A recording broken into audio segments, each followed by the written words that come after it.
Recuerdo perfectamente ese viernes. A esa hora, como casi todos los días, estaba en los estudios de la Radio Integración preparando el noticiero que se transmitía a la 1 de la tarde.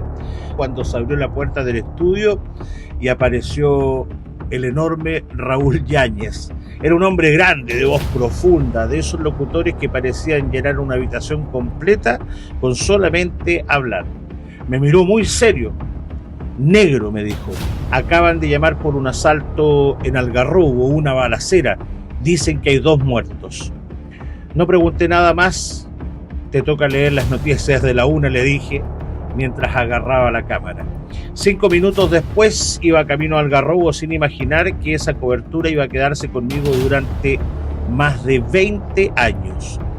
Cuando llegué, el pueblo de Algarrobo parecía otro. Las patrullas cruzaban de un lado a otro, los vecinos se agolpaban detrás de los cordones de carabineros y cada persona tenía una versión distinta de lo que había ocurrido. Algunos aseguraban que había muerto un cliente, otros hablaban de un guardia. Nadie entendía muy bien qué había pasado dentro de la sucursal del Banco Estado, pero todos coincidían en una cosa: aquello no se parecía a nada que hubiera ocurrido antes en este balneario acostumbrado al ruido del mar y no a las balas. Porque esa mañana de invierno, mientras la vida seguía transcurriendo con la tranquilidad propia de un viernes cualquiera, un grupo de delincuentes creyó que asaltar una sucursal bancaria en Algarrobo sería un mero trámite. Lo que no calcularon fue que al otro lado habría un hombre dispuesto a jugarse la propia vida por personas que ni siquiera conocía.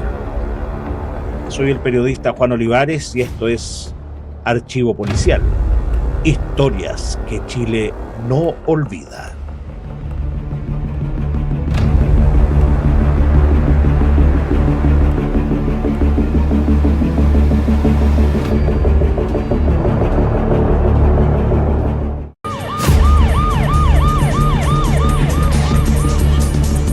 Era el viernes 29 de julio del año 2005 y el reloj se acercaba a las 11 de la mañana. El Banco Estado de Algarrobo atendía con la calma habitual del invierno. Había pocos clientes, conversaciones en voz baja y funcionarios concentrados en una jornada que parecía destinada a pasar sin sobresalto.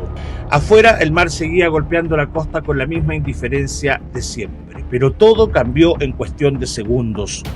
Los asaltantes entraron armados y en instantes el banco dejó de ser un lugar seguro. Gritaron órdenes, apuntaron a los clientes y a los funcionarios y por un instante todo pareció indicar que el robo sería tan rápido como ellos lo habían planeado.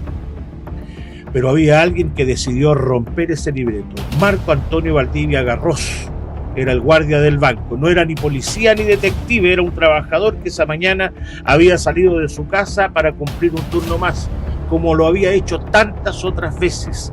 Quizás alcanzó a sentir ese frío que antecede a los momentos decisivos. Quizás entendió que si no intervenía las consecuencias podían ser todavía peores. Eso solamente lo supo él. Lo cierto es que Marco Valdivia desenfundó su arma y entonces vino el infierno.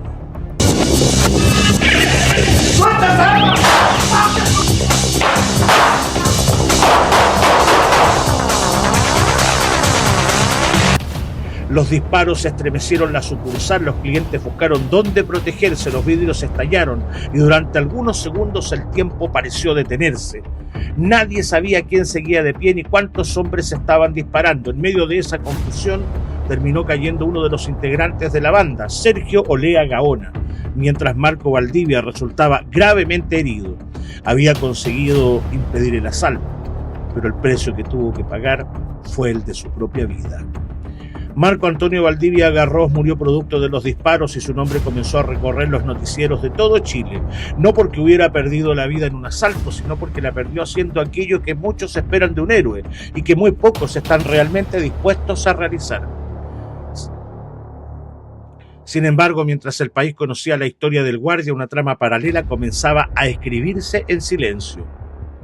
Uno de los asaltantes había logrado escapar, huyó herido y durante las primeras horas simplemente desapareció. Esa fuga terminó convirtiéndose en una investigación mucho más extensa de lo que cualquiera imaginó en ese momento. La policía comenzó a seguir un rastro que pasó por vehículos de apoyo, cabañas arrendadas en el Quisco y personas que ayudaron a esconder al prófugo mientras intentaba ganarle tiempo a la policía. Poco a poco la banda fue cayendo y la justicia terminó condenando a quienes participaron del asalto y también a quienes colaboraron en el encubrimiento. Pero el hombre que todos buscaban seguía libre. Su nombre es Francisco Javier Herrera Gaona, hermano de Sergio Olea Gaona, el líder de la banda, abatido durante el tiroteo. Durante 14 años fue apenas un nombre perdido entre expedientes, hasta que la investigación volvió a moverse. Los detectives descubrieron que había cruzado la frontera, reconstruido su vida y vivido en Brasil, bajo otra identidad, convencido de que quizás el tiempo terminaría haciendo el trabajo que la justicia no había conseguido. Se equivocó.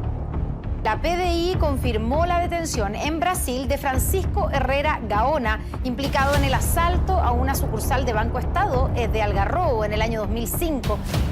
Francisco Herrera Gaona fue localizado, extraditado a Chile y finalmente condenado por su participación en aquel asalto que había dejado 2 muertos y una herida difícil de cerrar en la memoria de Algarrobo.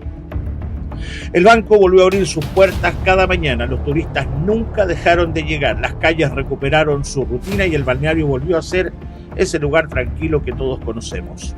Quien pase hoy por la oficina bancaria difícilmente imaginará que allí, una mañana de invierno hace tantos años, el estruendo de los disparos le ganó por unos segundos al sonido del mar.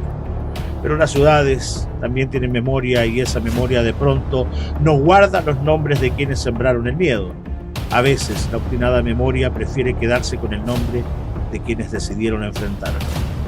Quizás esa mañana del viernes 29 de julio del año 2005, Marco Valdivia pensó que al terminar su turno volvería a casa como cualquier otro viernes. Nunca ocurrió.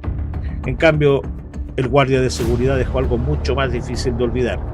El ejemplo silencioso de un hombre común y corriente que cuando llegó el momento hizo exactamente lo que creía correcto. Hay historias que el tiempo va borrando poco a poco. Y hay otras que siguen vivas porque alguien de vez en cuando vuelve a contarlas. Yo soy Juan Olivares y esto fue Archivo Policial.